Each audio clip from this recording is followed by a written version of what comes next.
Nyangkut guys, mobilnya apa gimana ya? Dorong. Ada 300 keluarin. Nasib Mercy tunggangan Jokowi nyangkut di jalan rusak Lampung. Mobil sedan Mercy yang dinaiki Presiden Joko Widodo tersangkut saat melintasi jalan menuju Kota Baru Lampung Jumat 5 Mei 2023 siang.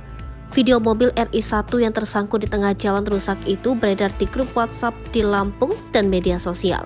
Dalam video berdurasi 20 detik, terlihat mobil Jokowi berhenti di tengah jalan. Sejumlah pas pampres dan anggota BRIMOB berjaga di sekitar mobil. Di bagian depan mobil tampak jalan rusak yang tergenang air. Terlihat juga Jokowi membuka pintu belakang sebelah kiri mobil. Presiden kemudian mengecek kondisi bagian bawah mobil lalu kembali menutup pintu. Terdengar juga suara warga lainnya berteriak agar mobil Jokowi didorong. Berdasarkan informasi yang dihimpun, peristiwa itu terjadi di Jalan Terusan Triacudu, Desa Purwotani, Kecamatan Jati Agung, Lampung Selatan. Jalan tersebut merupakan akses menuju Komplek Kota Baru Lampung. Jokowi sendiri melintasi jalan itu sesuai dengan rundown yang menjadi acuan dalam kunjungan kerjanya ke Lampung.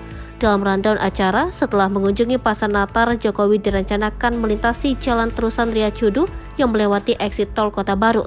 Namun setelah melewati pertigaan eksit tol tersebut, Jokowi langsung menuju jalan akses Kota Baru Lampung hingga terjadi peristiwa tersebut.